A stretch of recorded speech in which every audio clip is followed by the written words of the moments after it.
مجلسی floor leader Chandrayan گٹا رکن assembly اکبر الدین اویسی نے عظیم الشان جلسہ معراج النبی صلی اللہ علیہ وسلم و تقسیم اسناد و انعامات بضمن اختتام 40 روزہ نماز شعور بیداری مہم تقریب میں مہمان خصوصی کے طور پر شرکت کی، جبکہ اس موقع پر بہادرپورہ رکن اسمبلی محمد مبین، مقامی علماء کرام اور معزز شخصیات بھی موجود تھے۔ بنڈلہ گڑا آیت گارڈن کنگز ایونیو میں منعقدہ اس تقریب کی صدارت نجم المحدثین حضرت مولانا مفتی حافظ سید صغیر احمد نقشبندی شیخ الحدیث جامعہ نظامیہ نے فرمائی، جبکہ الحاج حبیب الدین سوداگر نے نگرانی کی۔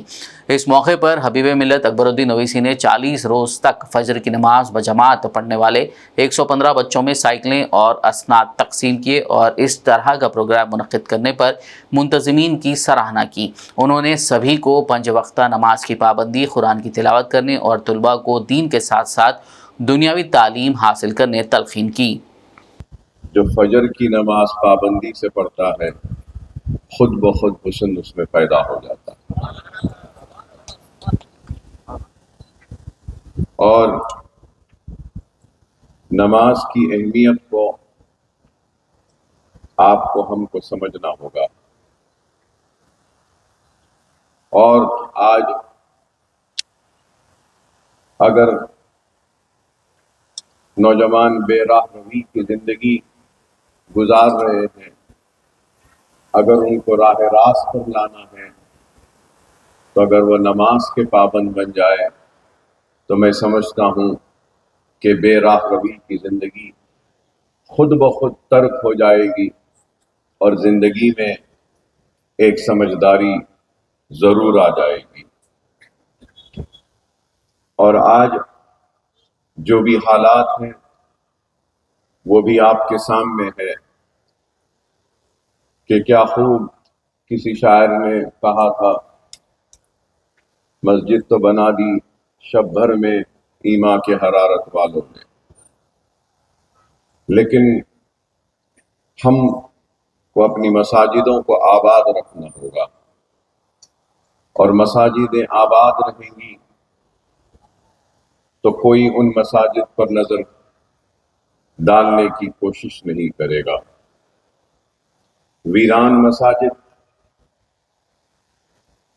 اغیار کی اور دشمنوں کی نظر میں آ جاتے ہیں، اور آباد مساجد وہ محلے جن محلوں کی مساجدیں آباد رہتی ہیں، وہ محلے جات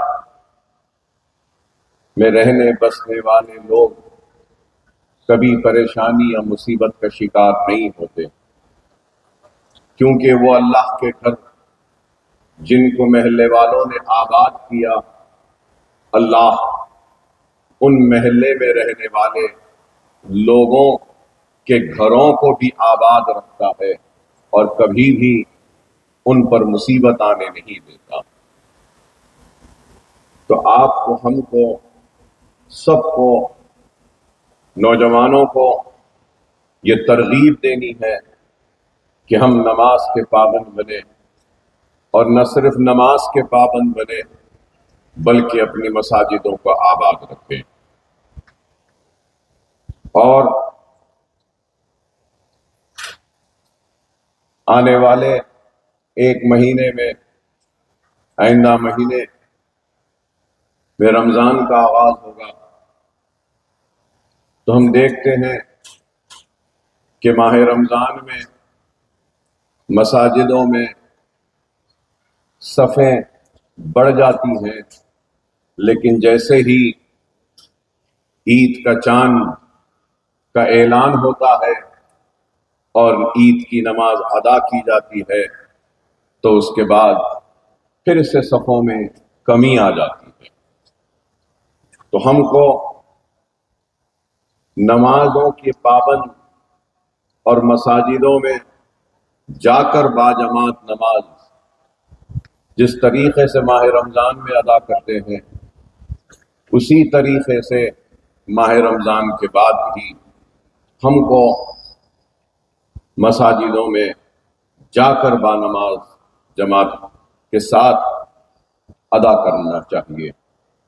اور زندگی کے ہر حالات کا اگر ہم مقابلہ کر سکتے ہیں تو ہم دین اسلام پہ مضبوطی سے قائم رہ کر حالات کا مقابلہ کر سکتے ہیں۔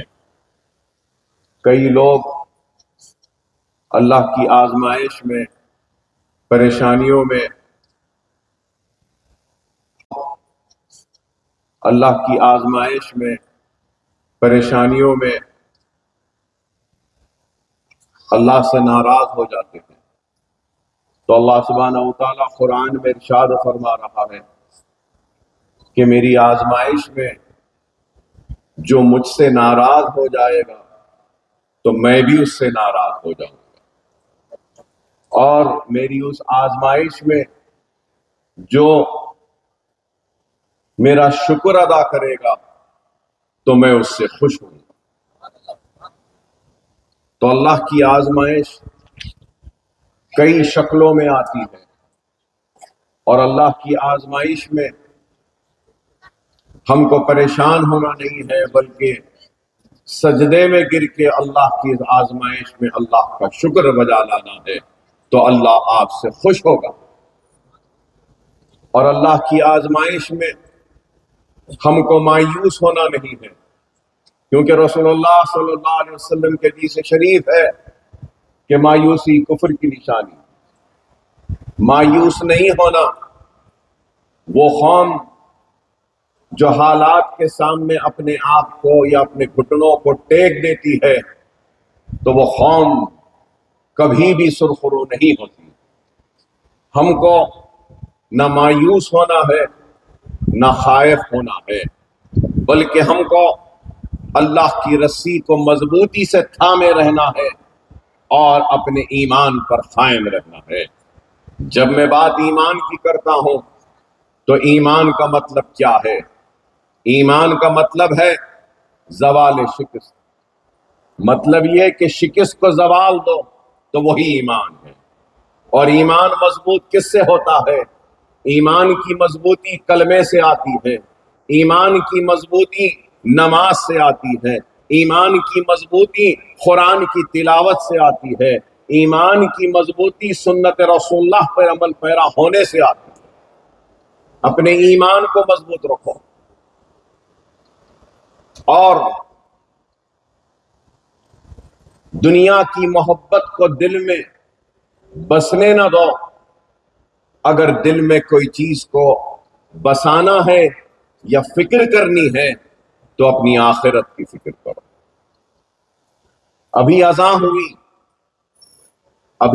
ہوئی تو میں یہ بھی ضرور کہنا چاہوں گا کہ اگر آپ کے محلے کے ایک گھر میں اگر کسی کی پیدائش ہوتی ہے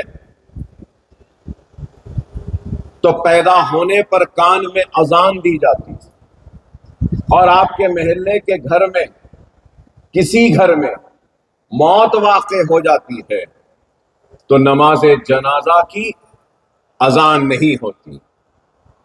پیدا ہونے پر کان میں اذان، نماز جنازہ کی اذان نہیں، تو اللہ یہ بتا رہا ہے پیدا ہونے پر کہ کان میں اذان دلوا کر کہ جتنا وقت اذان کے ہونے میں اور جماعت کے ٹھہرنے میں ہے، اتنا ہی وقت انسان کی زندگی اور موت ہے۔ تو ہم کو اس بات کی فکر کرنی ہے، تو وہ فکر اپنی آخرت کی کرنی ہے۔ ہم کو سب کو اس دنیا سے رخصت ہونا، کسی کو جلدی کسی کو دیر، مگر دنیا میں ہم آئے ہیں تو دنیا سے جانا تو یقینی ہے۔ تو یہ دنیا میں ہمارا قیام عارضی ہے، اور یہ دنیا ایک قید خانہ ہے، اور اس دنیا کے عارضی قیام میں جو کامیاب ہوگا تو اس کو آخرت میں اور اپنے مستقل قیام میں اس کا اجر ملے گا، اور دنیا کے اعمال ہی اس کے ساتھ جائیں گے، اور وہ اعمال یا تو اس کو جہنم کی آگ میں ڈالیں گے، دوزخ میں ڈالیں گے، یا تو پھر وہ اعمال اس کو جنت میں لے جائیں گے۔ تو ہم کو دنیا کی محبت نہیں، اپنی آخرت کی فکر کرنی چاہیے۔ اور آج اگر ہم مصیبتوں کا شکار ہیں، مسائل کا شکار ہیں، یا آزمائش میں گھرے ہوئے ہیں، تو اس کی وجہ غیروں پر تنقید یا الزام یا تہمت لگانے سے پہلے ہم کو سب سے پہلے اپنے گریبان میں جھانک کر دیکھنا ہے کہ ہم سے کیا خطائیں ہوئی ہیں، ہم سے کیا غلطیاں ہوئی ہیں جس کی وجہ سے اللہ ہم سے ناراض ہے۔ اگر ہم اپنے غلطیوں کو ڈھونڈ لیں گے، اپنی خطاؤں کو ڈھونڈ لیں گے اور اپنے روٹھے ہوئے اللہ کو منا لیں گے تو دنیا بھی مل جائے گی اور آخرت بھی مل جائے گی، دنیا بھی مل جائے گی، آخرت بھی مل جائے گی۔ آج لوگ بار بار یہ بات کہتے ہیں کہ ہم اقلیت ہیں، اقلیت ہیں۔ ہاں بے شک ہم اقلیت ہیں، تعداد میں کم ہیں، لیکن تعداد میں صرف آج ہی کم نہیں، 1000 برس پہلے بھی تعداد میں کم تھے۔ صلاح الدین ایوبی نے جب بیت المقدس پر قبضہ کرنے کی کوشش کی اور بیت المقدس کو حاصل کر لیا، تب بھی تعداد کم تھی، میدان بدر میں بھی تعداد کم تھی، لیکن کیا بات تھی کہ تعداد کم رہنے کے باوجود بھی بدر میں کامیابی ملی، اور تعداد کم ہونے کے بعد بھی جنگ صلیب میں ہم کامیاب ہوئے اور صلیبیوں کو شکست ہوئی۔ تو یہ وجہ یہی تھی کہ ایمان مضبوط تھا، ایمان مضبوط تھا۔ اور آج بھی ہم کو اپنے روٹھے ہوئے اللہ کو منانا ہوگا۔ اور اللہ کو ہم کیسے منا سکتے ہیں؟ اللہ کم نہیں، 1000 برس پہلے بھی تعداد میں کم تھے۔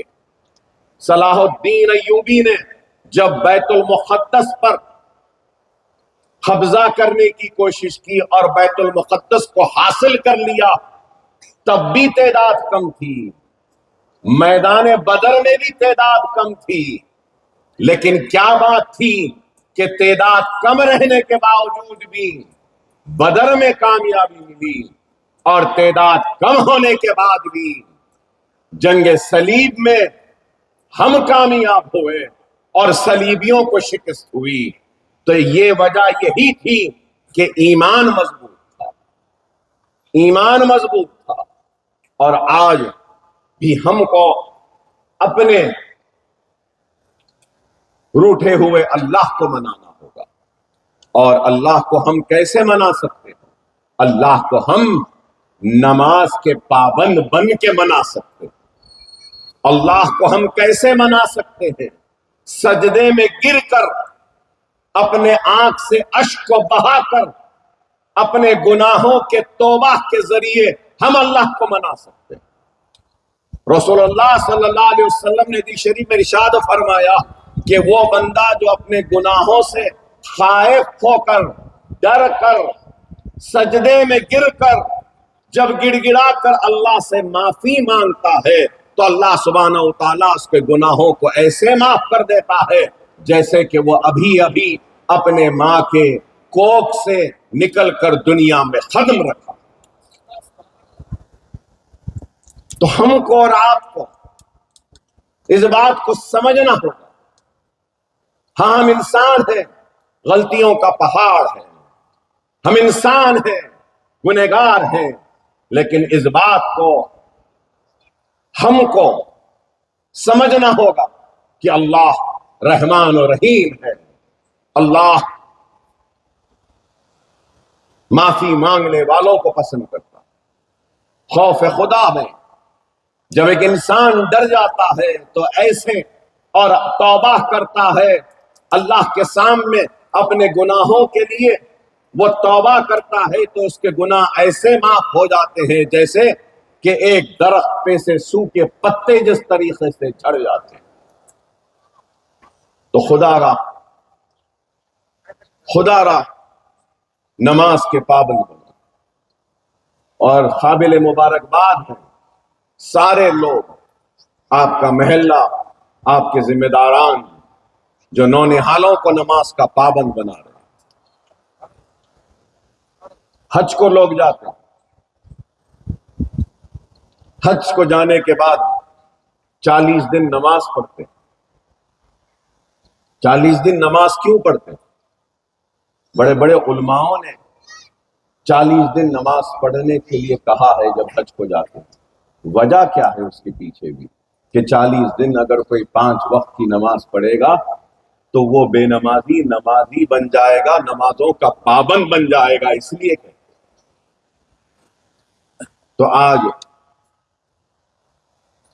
آپ اور ہم کو اپنے روٹے ہوئے اللہ کو منانا ہوگا، اپنے گناہوں سے توبہ کرنا ہوگا، دنیا کی محبت کو مٹانا ہوگا اور آخرت کی فکر کرنی ہوگی۔